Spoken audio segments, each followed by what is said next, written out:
ஆனந்த நிலைய ஆதிவராக ஆறுதல் அருளும் அன்பு நிவாச மலரடி சரணம் ஸ்ரீ வெங்கடேசா மங்களம் தரணும் ஸ்ரீ ஸ்ரீனிவாசா.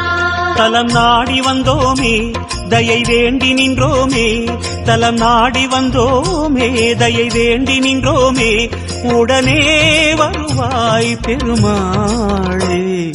ஹரி ஹரி ஹரி கோவிந்தா ஸ்ரீ ஹரி ஹரி கோவிந்தா ஜெய ஜெய ஜெய கோவிந்தா ஸ்ரீ ஹரி ஹரி கோவிந்தா. மாதவ ஹரி கோவிந்தா மாமாயா கோவிந்தா ஹரி